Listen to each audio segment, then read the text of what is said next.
Pai de amor, nós te glorificamos, Senhor, e nós nos rendemos a Ti, ó Deus, e entregamos o nosso coração, Pai, ao Teu Santo Espírito, para que Ele venha nessa manhã, ó Deus, nos dar o entendimento da Tua Santa Palavra, Pai. Muito obrigado, ó Deus, porque o Senhor nos dá, ó Pai, a maravilhosa condição, Senhor, de estar aqui nesta manhã, adorando o Teu santo nome e aprendendo de Ti, Senhor.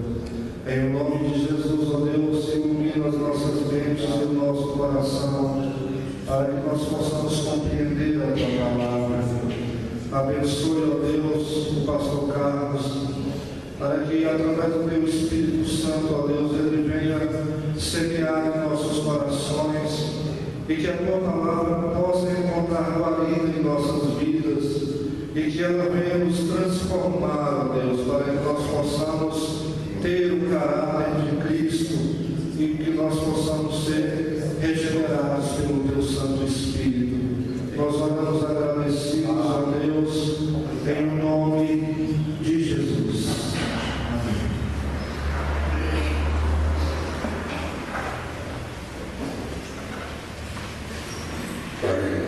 Paz do Senhor,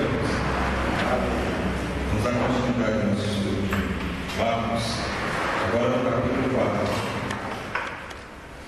Mas nós vamos dar só uma revisão que a gente falou na semana passada, para que a gente continue. Os irmãos podem sentar, até a medida que eu for lendo. A gente está precisando, a gente vai lendo os versículos. Irmãos, as parábolas, elas são histórias contadas com o fim de deixar gravado na mente das pessoas uma determinada moral. Nós já somos habituados a crescemos ouvindo histórias e ditados, provérbios que nos trazem um certo significado. Os rabinos da época de Jesus, entendendo que as informações mais curtas elas são bem mais fáceis de serem assimiladas, eles elaboravam provérbios, histórias, e Jesus ele vai se comunicar com o povo e também utiliza dessas histórias. Nós, inclusive, nós temos isso é científico, irmãos. Qualquer cursinho que você for fazer, e quando você for estudar redação, eles vão dizer o seguinte: você precisa ser claro, você precisa ser objetivo. Numa redação para concurso público, você não pode ficar floreando, você tem que ser conciso. O texto precisa ser direto, você tem que escrever tendo em mente um leitor médio, não é um especialista, uma pessoa comum, um leitor, eles chamam de um leitor médio, que é alguém que vai pegar o seu texto e vai ler o seu texto. Então, muitas vezes, o conhecimento daquele candidato não é nem tão grande, mas ele escreveu de forma direta e ele passou o que ele sabe, de forma que o examinador olha e entende perfeitamente o seu nível de conhecimento, sabe onde ele quer chegar. Geralmente essas pessoas conseguem boas notas em redação, por causa da forma direta de falar. No mundo oriental, os irmãos já viram isso em filmes, e os irmãos já viram isso em desenhos.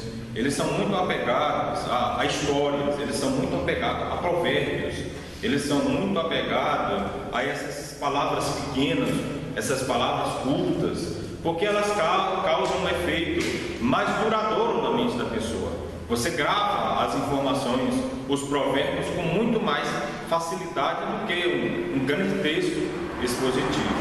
Os irmãos estão lembrados disso? Os irmãos estão tendo em mente vários provérbios. Eu queria que inclusive vocês citassem alguns provérbios aí que você conhece. Cite algum provérbio que você conhece. Você pode citar algum provérbio que você conhece aí? Uma história pequena e simples. Cite-me um provérbio que você conhece aí, que a gente vai tentar. O que o espião falava lá no meu avô era: saco vazio, segura em pé. Falava para almoçar. Saco vazio não, segura em pé. Aí meu avô respondia: mas saco cheio não dobra. Então, o que é que ele está dizendo? O que é que ele está dizendo aí? Ele está dizendo que para a manutenção da vida, veja que em forma de provérbio, para a manutenção da vida é preciso de alimento. E ninguém trabalha bem com fome. Ninguém trabalha bem com fome. Você fica zangado, as coisas ficam mais pesadas, você vai se arrastando, porque o corpo, além de estar extraindo energia para gastar no trabalho, ainda tem a dificuldade da própria manutenção do corpo. Todavia, ele já deu a outra deixa aí também, né? Mas saco cheio não dobra. E realmente, quando as pessoas dizem, olha, fulano, vou fazer um determinado trabalho, como muito isso e tal, porque também tem essa grande dificuldade. Outro provérbio aí, veja, não precisa dar uma explicação dessa. Você fala isso aí, por similitude, por aparência, por semelhança, você consegue compreender. Outro provérbio aí, pode me falar. Pode falar outro provérbio aí. Pode falar, irmão Fátima. Provérbio. Água mole em pedra dura, tanto bate até que fura. Esse aí é um provérbio bastante comum, mas isso é baseado em ciência, isso aí é baseado no estado físico da matéria, porque apesar da água ser líquida, mas ela é uma matéria, e a fricção dela constante com as rochas produz, em grande parte, a areia da praia. A areia da praia é produzida pelas as águas batendo nas rochas e elas levam aqueles pequenos fragmentos. Então veja a perseverança, veja o que é que a insistência em uma determinada coisa faz. E se nós formos ver, a natureza trabalha assim, com fluxo contínuo. E nós precisamos aprender a trabalhar assim. Nós não podemos desistir das coisas, nós não podemos explodir, nós temos que ser de forma contínua, porque aqueles grandes rios, como o rio Amazonas, como outros grandes rios, quando você vai ver a origem, a fonte daquilo ali, você acha um absurdo, é uma pequena nascente, mas que está jorrando há muitos anos e cria aquele rio. É mais ou menos esse princípio, o princípio da perseverança. Então veja que eu não preciso explicar tudo isso para vocês, nem você precisa explicar tudo isso para mim. O provérbio em si já tem um determinado significado. Olha, os chineses diziam o seguinte: seja como a água que contorna os obstáculos, a água no rio. E se você parar para pensar, o rio ele não é reto. O rio é reto? Não é. Ele vai contornando. Se tem uma montanha, ele vai pelo vale. Então, quando você olha o rio de cima, ele parece mais uma cobra. Ele tem um determinado objetivo. Ou seja, não desista. Você vai vencendo os obstáculos. São muitos e muitos provérbios que vão ficando gravados na mente das pessoas. É até mais fácil da gente decorar. O meu padrinho tinha um colega que começava a falar do meu perguntar, ele falava assim: está procurando chifre de cabeça de cavalo? Que é procurar coisas em lugares inexistentes, né? O pessoal utiliza muito isso quando isso é a questão da seletividade. Quando você olha para uma pessoa e você muitas vezes até não gosta daquela pessoa, você vai começar a gerar um monte de problemas para a vida. Dizer que aquela pessoa é isso, dizer que aquela pessoa é aquilo, muitas vezes não é. Aí tem muita gente que diz: você está procurando chifre na cabeça de cavalo. Não existe isso, mas a pessoa está vendo que aquilo aconteça. Tem uma Então, agora um provérbio muito interessante que eu vi muito, que lá cresci ouvindo: mato tem olho, parede tem ouvido. como? Mato tem olho, parede tem ouvido. O que quer dizer isso? Ter cuidado no que fala. É um provérbio assim, muito interessante. Muito interessante. Eu cresci ouvindo isso. Então ela quis dizer que o mato ele tem olho, não tem olho, e a parede não tem ouvido. Também. Você não sabe quem está ouvindo, então você tem cuidado no que fala, porque onde você estiver falando alguma coisa, tem alguém de olho e tem alguém ouvindo. O ser humano é gregário, ele é comunicativo por natureza. Irmãos, raramente um segredo fica. Às vezes você acha que é um segredo, mas não é. Tem muita gente que sabe. Às vezes a pessoa não fala para você que sabe do seu segredo, mas já sabe do seu segredo. Está entendendo? Lá no livro de Provérbios, inclusive, diz assim: não fale mal do rei. Não fale mal do rei de forma alguma, porque até os pássaros alados vão levar essa informação para ele. O que é que ele está dizendo?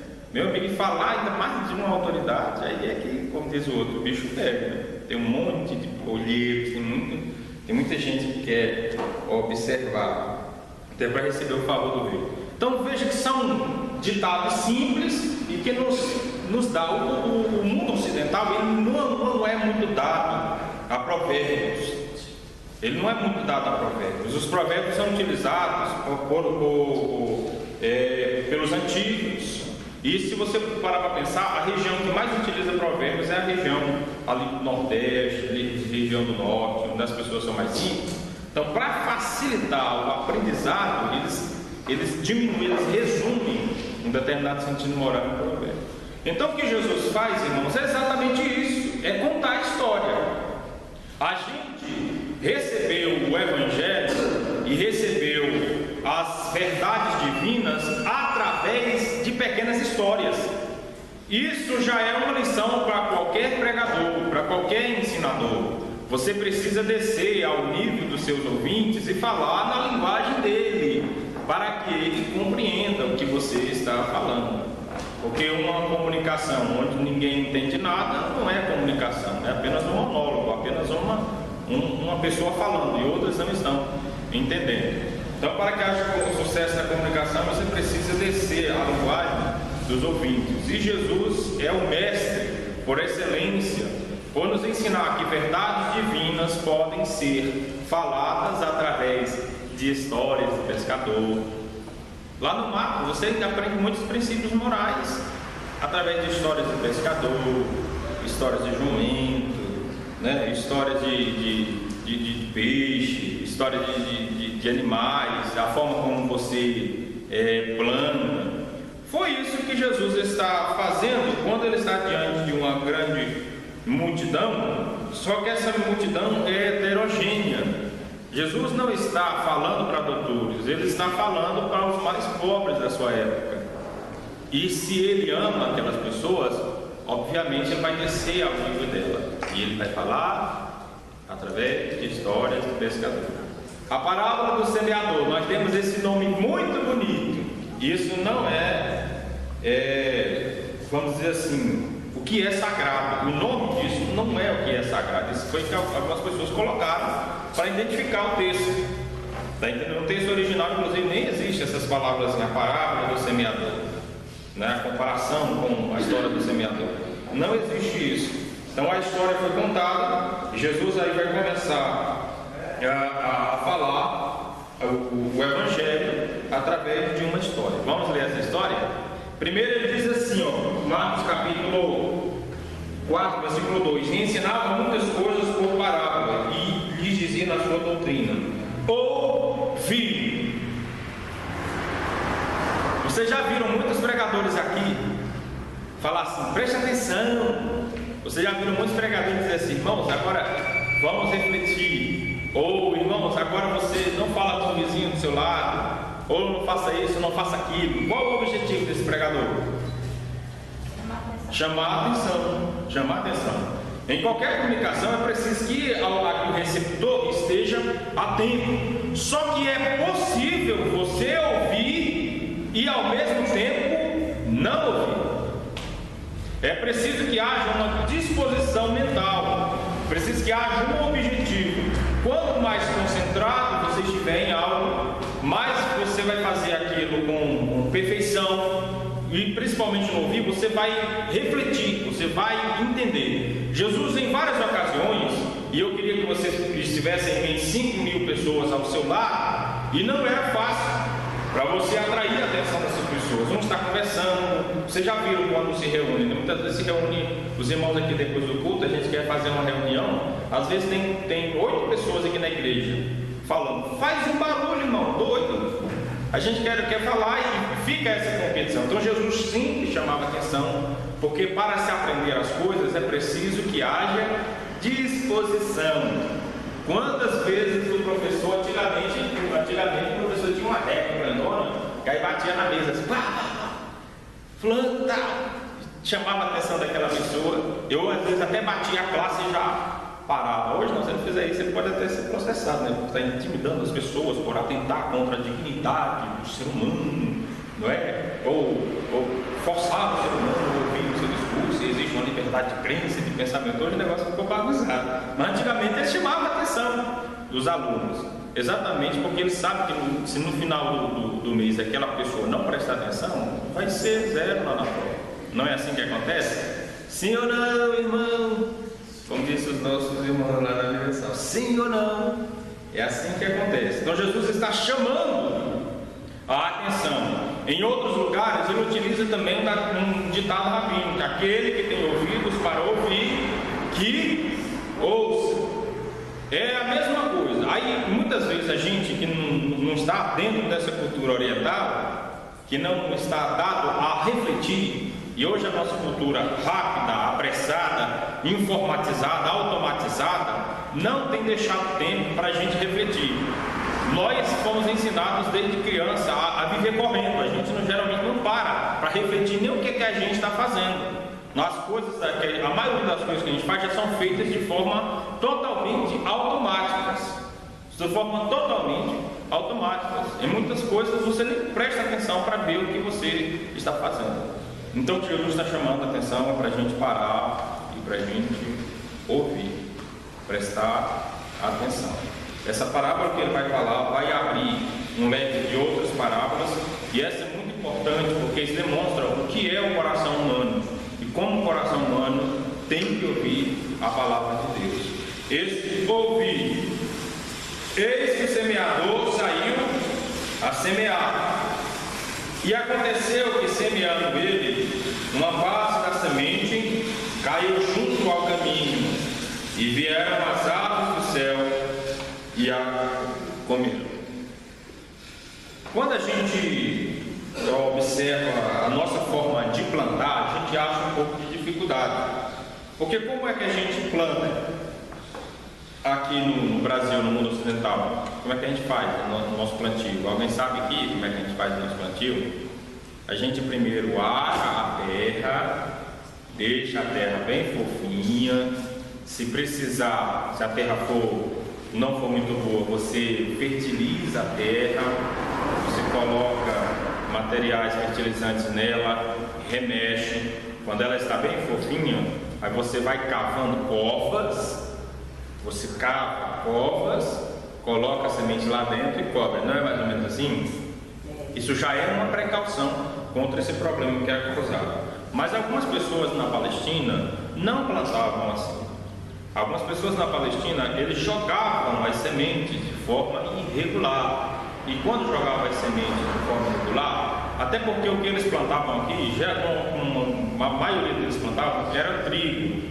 E o trigo, vocês sabem que não precisa ter como uma planta é pequena, não precisa ser tão regular os pés. Você joga a semente e ela vai nascer. Aqui no Brasil a gente planta muito milho, não é? As grandes pessoas do lado na fazenda gostam de plantar milho. Só que milho é o seguinte: se você plantar muito o pé de milho muito junto um do outro, ele não vai produzir. Ele não vai produzir da forma que ele deveria produzir, porque é um monte de pé de milho junto.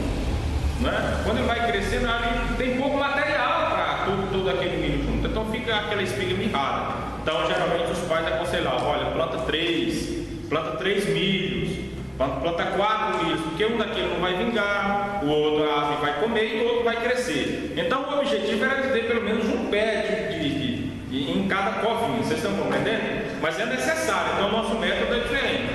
Lá eles semeavam, jogavam o trigo, e depois eles vinham com o arado e espalhando a terra, e automaticamente as sementes eram sendo cobertas. Só que em todo campo você precisa ter um espaço para você passar. Está entendendo? Você não pode ficar pisando. Até hoje nós temos essa noção. Você vai para uma casa bonita ali no Lago Sul e tal, quando você chega lá tem uma plaquinha assim em cima da grama. Como é que está escrito lá? Como é que está escrito lá? Não pise na grama. Por quê? Porque o pisar vai tirar a vida, vai tirar o oxigênio, vai tirar a água, vai amassar, vai prejudicar. Então, em toda plantação você precisa ter um caminho, ou por onde você fica passando, né? Tem um campo de um lado, um campo do outro, e tem um caminho, são vários. Pode olhar em qualquer roça, em qualquer chácara, você vai ver que é deixado um caminho exatamente para que haja essa passagem. Só você fica passando muito no mesmo lugar? Fica o quê? A terra fica socada, ela fica tão dura que não nasce nada ali.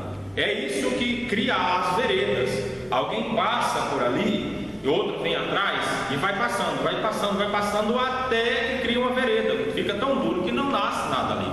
Então a semente caía nessa passagem e como ela é tão dura, não tem como essa semente penetrar na terra.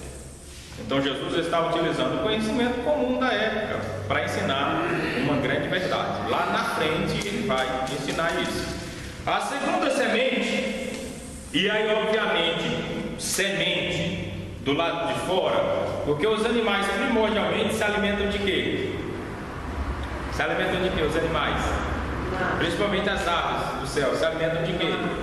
Se alimentam de folhas, se alimentam de sementes. Uma grande parte das aves se alimenta de sementes, se alimentam de frutas, né? De que mais? Com capim, que são. Então tudo que é envolvido com quando você cria galinha, o que, é que você joga para a galinha, para ela crescer, para ficar forte, para cair no espeto? O que é que você joga lá? Milho. Milho é o quê? Milho é a semente. Então o trigo também, e o trigo ele é uma espécie de um carocinho de milho, ele é parecido com o milho, um carocinho menor, né? que gera a farinha. Então aquilo era jogado para ser plantado. E as aves do céu olhavam para aquilo ali. Semente que não vai produzir está do lado de fora, obviamente é um prato cheio. E as aves vinham e comiam. Lá na frente você vai entender o significado disso aqui. Outra parte caiu sobre pedregais, onde não havia muita terra, e nasceu logo, porque não tinha terra profunda. A semente, ela é tão poderosa que onde ela encontrar umidade e um pequeno espaço de terra para ela crescer, ela cresce. Ela vai crescer em paredes. Cresce em paredes, sim ou não? Vocês já viram samambaia crescer em parede? Um mato crescer numa parede? Se tiver espaço e se tiver umidade, onde tiver uma semente, você nem sabia que ali tinha aquela semente, ela vai brotar. É uma força poderosa.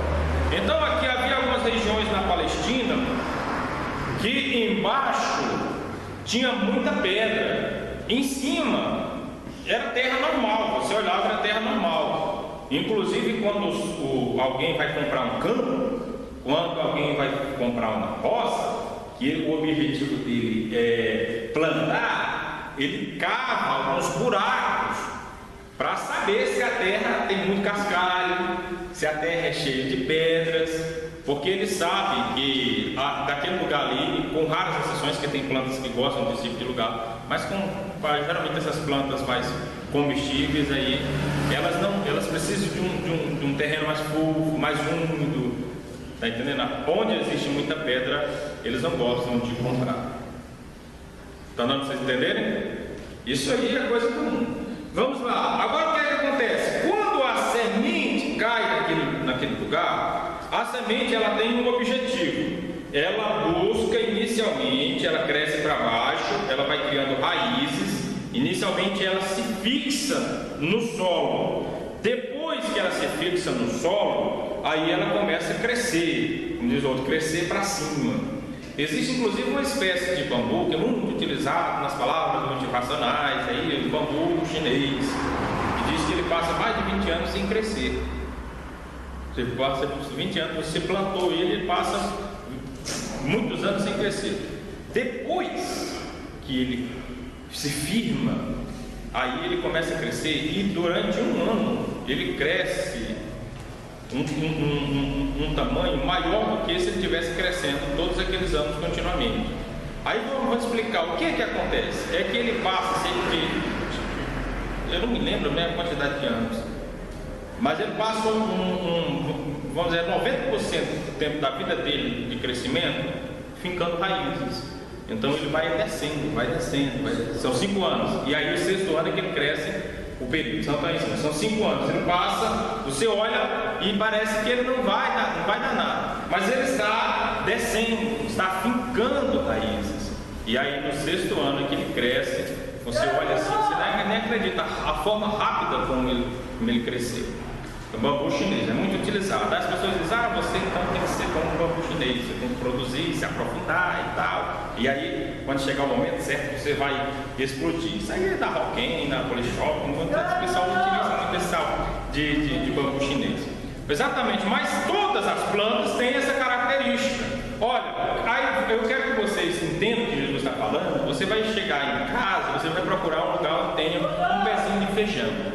Onde tiver um pezinho de feijão nascendo, aí se tiver só aquele brotinho na terra, eu queria que você arrancasse.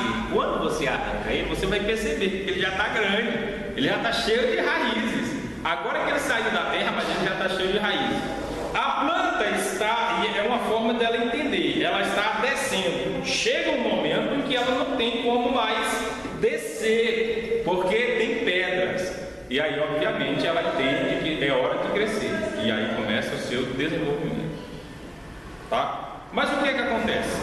Isso é muito favorável porque é quente, ela pode desenvolver rapidamente, a semente apodrece, se quebra rapidamente porque a terra embaixo é cheia de pedras que são quentes. Ela cresce de uma forma explosiva. Mas quando sai o sol, que ela precisa de umidade, se tem uma coisa que não suga umidade, é pedra. É pedra. Ela não suga, ela não guarda água, ela é quente, ela faz secar. Então, quando ela precisa de umidade, não tem. Saiu o sol, e o sol da Palestina, o sol lá de Israel é muito quente, é um sol quase um sol de deserto. A planta que não tem onde mais buscar água, porque a sua raiz é muito rasa, ela acaba morrendo. Então havia muito disso. As plantas cresciam rápido, mas quando você passava no outro dia, elas já estavam no chão, porque não havia umidade. Deve vocês compreenderem até aí? Vamos lá. O terceiro exemplo. Ele diz aqui, mas saindo do sol queimou-se, porque não tinha raiz e curso. Outra caiu entre espinhos, e crescendo os espinhos, a sufocaram e não deu fruto.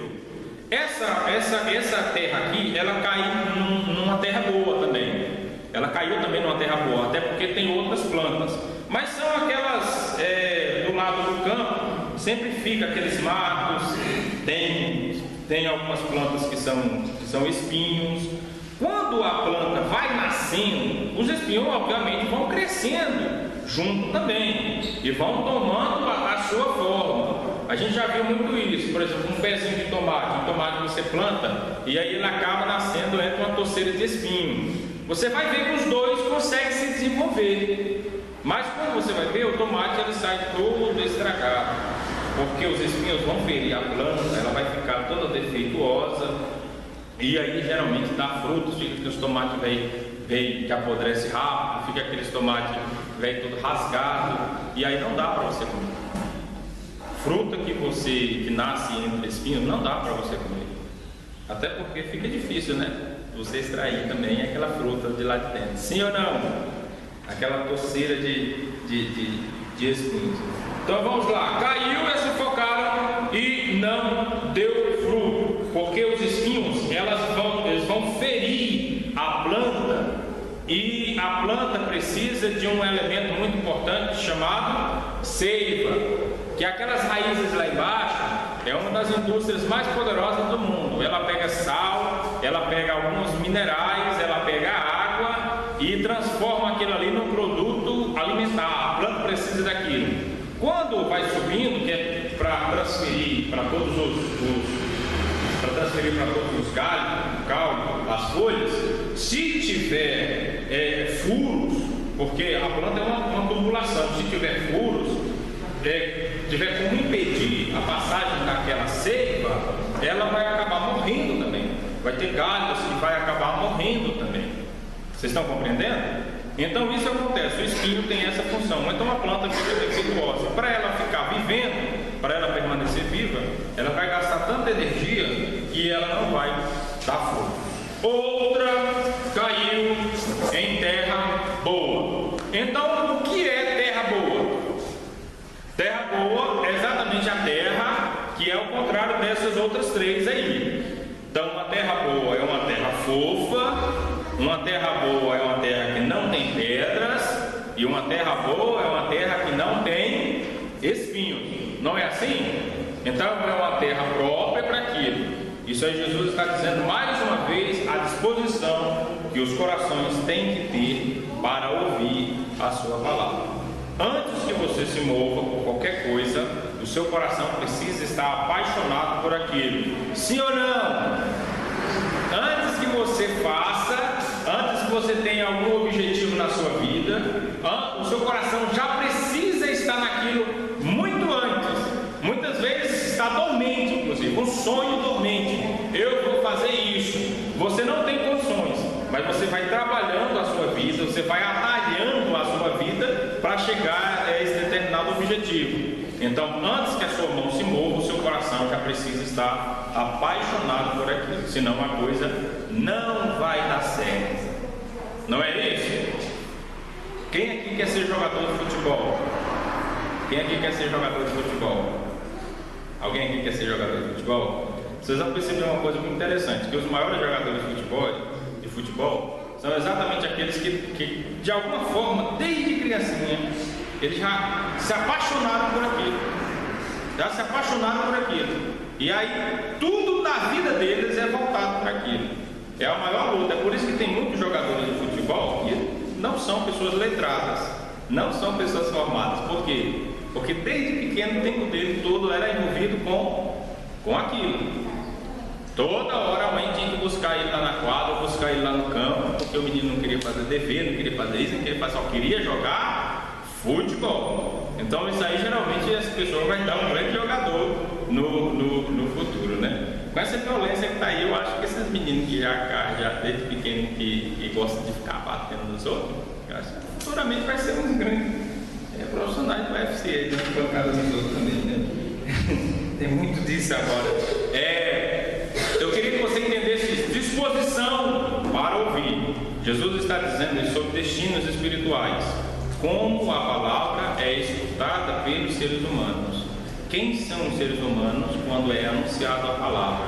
Semana que vem ele vai explicar. Jesus mesmo explica essa parábola e nós vamos refletir sobre quem nós somos nisso aqui. Porque não tem como nós sermos tudo. Nós somos ou uma coisa ou nós somos outra. Não tem como. O ser humano, não, nesses aspectos espirituais, ele não é uma espécie de multitarefa polivalente. Ou ele é uma coisa ou ele é outra. Essas coisas são diametralmente opostas. Elas são uma coisa não tem como se conjugar com outra. Ou nós somos terra boa, ou nós somos qualquer um desses terrenos aqui. Então Jesus vai denunciar o nosso coração na semana que vem. Bom, Deus abençoe os irmãos.